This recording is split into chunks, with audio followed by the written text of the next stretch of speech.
Good morning दोस्तों। आशा करते हैं आप लोग बढ़िया होंगे। और अभी तक तो बहुत सारे कोचिंग संस्थाओं का बीपीएससी 68 का आंसर किया गया है, उसके अनुसार आप लोग मिला लिए होंगे। और ज़्यादा वैरी तो नहीं, कम से कम 3 से 4 क्वेश्चन तो बीपीएससी के आंसर किए आने के बाद तो वैरी करेगा ही। तो आइए ज़रा कट ऑफ के ऊपर बात करें कि कट ऑफ क्या हो सकता है 68th बीपीएससी का। 67 बीपीएससी का जब कट ऑफ आया था तो उससे पहले हम जब कट ऑफ प्रिडिक्शन वाला वीडियो बनाए थे उसमें मेरा 109 प्लस का अनुमान था कि 109 या उसी के आसपास कट ऑफ रहने का अनुमान था, तो 113 कट ऑफ गया था। तो बहुत सारे लोग क्रिटिसाइज किए थे उस वीडियो में कि 109 कट ऑफ चला गया, आप बता रहे हैं ऐसा कभी नहीं हो सकता है, बीपीएससी में आज तक ऐसा नहीं गया है। लेकिन जिस अनुसार ट्रेंड दिख रहा था उस समय, तो ये एक अनुमान था कि उतना जा सकता है, क्योंकि बच्चों ने स्कोर किया था। मार्केट में जब बात करने पता चल रहा था तो स्कोर बच्चों का हुआ था और क्वेश्चन एक तरीक़ा से इजी था और नंबर ऑफ़ सीट्स भी ज़्यादा थी। उसके बावजूद भी जब कट ऑफ उतना चला गया तो ये मान सकते हैं कि 67 बीपीएससी का क्वेश्चन इजी तो था ही, इसमें नो डाउट। तो चलिए उस बात को रहने दीजिए। 68 बीपीएससी का हम बात करें तो इसमें कट ऑफ क्या होने की संभावनाएं हो सकती है। तो ये एक सीडीपीओ जो हुआ था, तो ये आप लोग परिचित होंगे, उसी का ये कट ऑफ है। अब उस कट ऑफ को हम यहाँ क्यों लाए हैं, क्योंकि अगर हम देखा जाए तो सीडीपीओ का जो एग्ज़ाम हुआ था और ये बीपीएससी 68 का जो पीटी हुआ है और सीडीपीओ का पीटी, तो दोनों में बड़ा परिवर्तन देखने को मिला था। इस वाले एग्ज़ाम में जो फैक्ट क्वेश्चन था वो बहुत टफर साइड का था और इस वाले में कंसेप्चुअल क्वेश्चन भी आया है और फैक्ट तो था ही। कंसेप्चुअल मोर और लेस हार्डर था, फैक्ट भी मिला जुला के अगर मान के चले तो मॉडरेट तो था ही। नंबर ऑफ़ सीट की बात करें तो यहाँ 55 था और बीपीएससी 68 में आप लोग को पता है कि 324 सीट्स है। तो अगर दोनों का कंपैरिजन हम करें इस अनुसार कि दोनों का पेपर का नेचर क्या था, तो नेचर के बाद में फैक्ट के मामले में तो सीडीपीओ जो था वो बहुत ही हार्ड था, ये तो मानना ही चाहिए।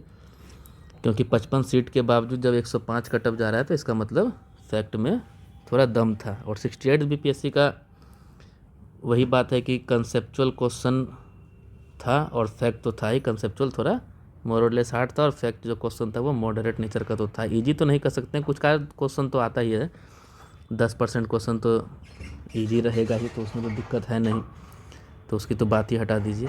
अब आइए इस कट ऑफ पे हम लोग बात करें।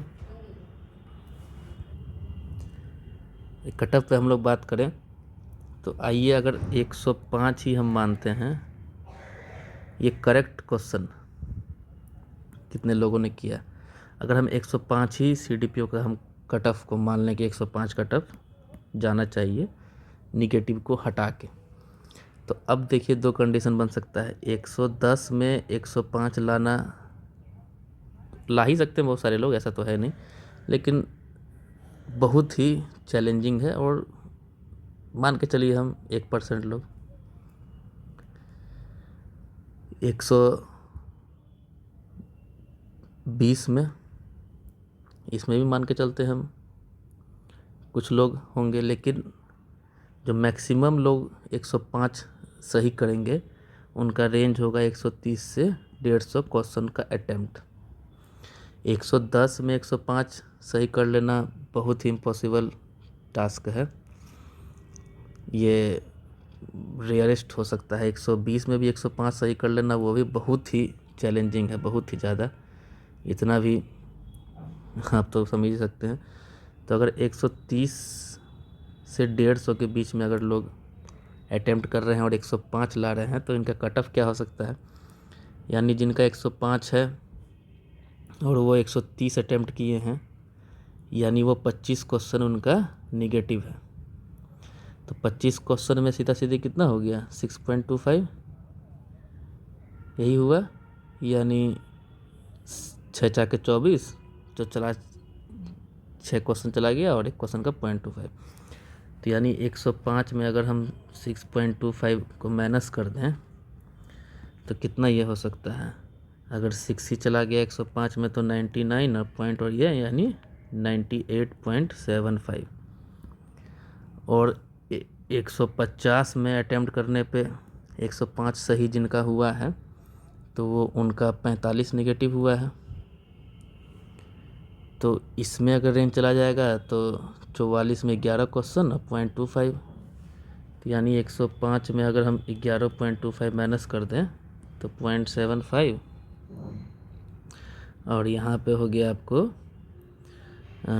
105 में 11 अगर यहाँ से चला गया तो यहाँ 4 और ये 94, यानी एक रेंज हो सकता है 94.75 से 98.75। ये एक जनरल का रेंज हो सकता है।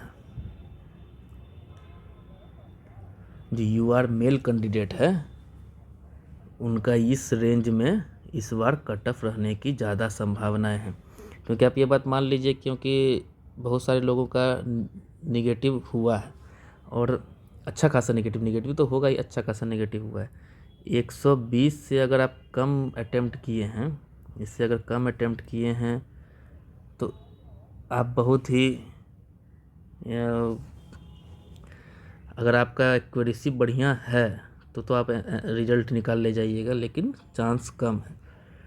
120 से अधिक लोग जितने अटेम्प्ट किए हैं और उनका 95 से 100 के आसपास अगर सही हो रहा है तब तो आप सेफ साइड में हैं, मेंस की तैयारी करनी चाहिए। लेकिन अगर जनरल की बात करें उसी अनुसार आप देख लीजिए, अनरिजर्व फीमेल का भी यही रेंज होगा। EWS 102 है, जो बड़ी बड़ी कैटेगरी है 102 है, BC 103 है। तो मान के चलिए कि जनरल जो हम बताए हैं 94.75 से 98.75 जो एक रेंज है, इस रेंज में जनरल का कट ऑफ रहने की ज़्यादा संभावनाएं हैं। और अब जब BPSC का आंसर किया आएगा उसके बाद जब लोगों का स्कोर क्या होगा, उसके बाद एक हम पूरा डिटेल बनाएंगे वीडियो जो हर एक कैटेगरी वाइज होगा। लेकिन एक ये मैक्सिमम जो रेंज है, ये रेंज की बात हो रही है, तो अभी जो जितने भी सारे इंस्टीट्यूट का आंसर किया आया है उसके अनुसार जो रेंज एक बन रहा है उस रेंज पे हम जिक्र कर रहे हैं कि ये कट ऑफ होने की संभावनाएं हैं। तो जो जनरल का जो मैक्सिमम रेंज है, अगर बहुत सारे इंस्टीट्यूट के हिसाब से अगर आपका इतना नंबर आ रहा है तो आप तो मेंस में लग जाइए, क्योंकि 12 मई मेंस का है। और इस बार जो चेयरमैन सर ने जो चेंजेस लाया है BPSC का, और एक मॉडल आंसर की क्वेश्चन की जो है जनरल स्टडी 1, जनरल स्टडी 2 और निबंध का जो जारी किया गया BPSC के साइट पे, उस पर भी हम लोग चर्चा करेंगे, डिबेट करेंगे उस पर भी क्या क्या है। लेकिन उसको प्राइमरी फेसिया देखने पे लग रहा है क्या कि अब होल सिलेबस पढ़ना होगा।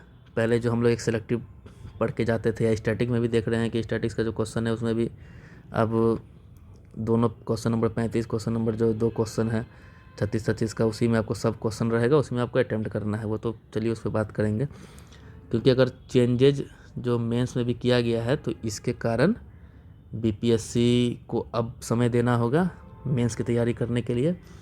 प्रिडिक्शन वाला क्वेश्चन की संभावना अब कम है। निबंध अपने आप में एक नया चैलेंजिंग टास्क है। बहुत सारे लोग जो BPSC की ही प्रॉपर तैयारी करते हैं उनके लिए निबंध तो बहुत ही चैलेंजिंग टास्क हो जाएगा। तो जो लोग 94 से 98 के रेंज में हैं वो लोग मेंस में जी तोड़ के लग जाएं, उनका रिजल्ट होने की संभावना है। और जब BPSC का आंसर किया आता है उसका फिर एक बार हम वीडियो बनाएंगे। चलिए, धन्यवाद।